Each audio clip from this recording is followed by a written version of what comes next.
Fala galera, beleza? Sejam bem-vindos a mais um vídeo do nosso canal. O vídeo de hoje a gente vai falar do HGFF, é o FOF da Credit Suisse. Acho que poucos de vocês conhecem esse fundo, né? Até porque dos fundos da Credit Suisse ele é o mais esquecido, né? São aí menos de 10 mil cotistas. Mas a gente vai conversar um pouco sobre ele.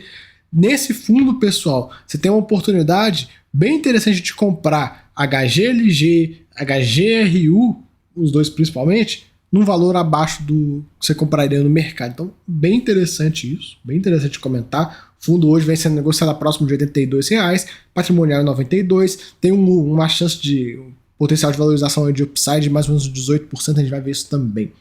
É um fundo de 234 milhões, é um fundo pequeno, porém, pessoal, do que eu vejo no mercado, né, o FOF, quanto menor, melhor. Claro, existe um limite de um FOF ser muito pequeno, problemas de liquidez, mas eu vejo assim, um FOF de 500 milhões de reais, ele vai performar muito melhor que um FOF de 2 bi.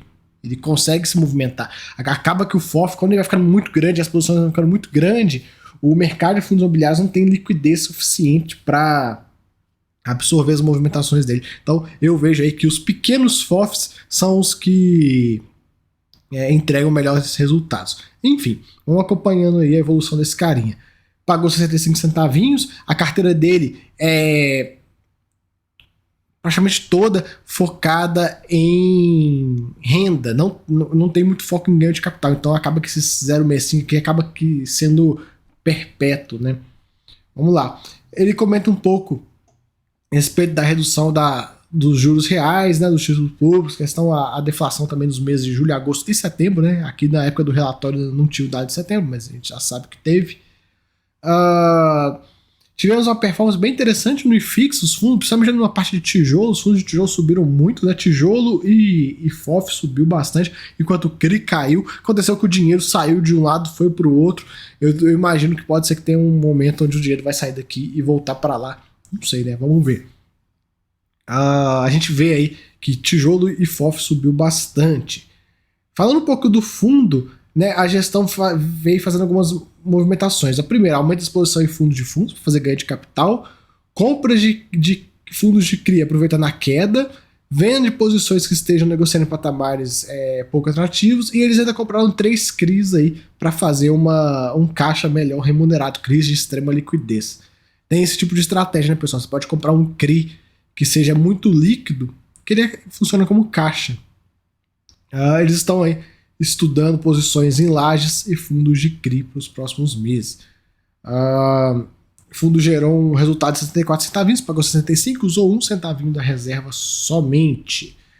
Ele começa a explicar um pouco da DRE, que teve algumas quedas nas receitas e tal, por conta dos fundos de CRI que pagaram menos.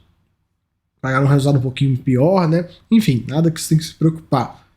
Vamos seguindo. Ele faz uma comparação entre o HGFF e o IFIX, teve aí um retorno ligeiramente superior, né, ao IFIX. A questão da análise de upside, aqui tem um gráfico mais interessante. Então, hoje, como o fundo a 81 e 89. Hoje o fundo está com esse patrimonial, porém, se subindo, né, indo para o PVP1, vai bater em 97, então você tem o duplo desconto exposto aqui hoje para você. Por quê? Como é que funciona isso? Muita gente tem dificuldade de entender isso, mas o que acontece? Vamos imaginar um cenário onde a cota sai de 81 para 92. Você já vai ter o ganho de 81 para 92. Porém, se a cota fazer isso, o fundo dentro dele, ele ainda vai estar com um deságio. Então, se o mercado subir, quando ele chegar no PVP1, que é mais ou menos na base 100, ele vai para 97,37. Então você vai estar em 92, você ainda vai estar mais um ganho até 97. Então por isso que eles consideram esse potencial de 81 até 97. Tivemos algumas movimentações no mês, compraram alguns FOFs, né? BC, ECAFOF, MGFF, XPSF, venderam KNCR, VRTA, HGLG, XPML, venderam também todo o jeito de preferência de HCCR, participaram da preferência de URCA e XPML, eles só arbitraram a posição, compraram um pouquinho de KNIP, compraram os 2 CRIs que estão como caixa, os 3 CRIs, né, que estão como caixa remunerada, aí vocês conseguem ver pela taxa, né, se der mais 1,5, 1,25, 1,50, isso aqui típico de CRI, muito líquido, né? Enfim. Fundo teve um resultado de 64, pagou 65, usou um centavinho da reserva. Bem tranquilo, hein? Nada que se preocupar. O ponto legal de ver é, olha só, a linha azul é a receita de FIIs, que seria os dividendos. Olha só. A linha verdinha seria ganho de capital. Olha como é que o fundo não depende de ganho de capital. Né? Esse fundo ele não faz ganho de capital. Então ele consegue manter esse patamar aí. Aqui os gráficos de rentabilidade, lembrando que é um fundo novo, né? Agosto de 2019. Ele tem algumas comparações entre ele, o IFIX e tudo mais. Ele tá um pouquinho, né? Abriu um pouquinho da boca do jacaré aqui em relação ao IFIX. Liquidez dele vem melhorando devagarinho, 122 milhões no mês. Tá a 15 milhões, desculpa, no mês, cara. Pouca coisa abaixo de 1 milhão por dia.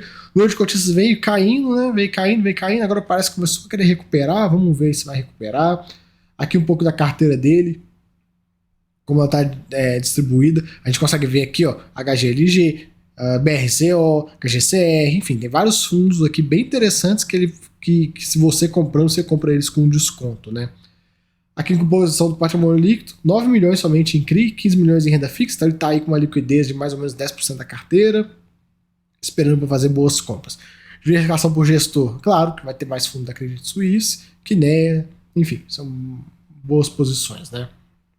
Vamos descendo. É um fundo que tem uma participação bem pequena em fundos de CRI, 21% somente, bem legal de ver isso. Esse aqui é um dos pontos determinantes hoje quando você vai olhar um FOF. E a questão da estratégica e tática. Só 16% do fundo é giro. Muito bom. E, cara, é isso aí que tem para falar. Esse aqui, ele é quase que o patinho feio da Credit Suisse. Não se fala muito sobre ele, mas eu trago de vez em quando, eu faço uns vídeos aqui no canal pra gente atualizar o relatório e dar uma conversada, beleza? Então fica aí esse vídeo. Espero que vocês tenham gostado. Até a próxima. Fui!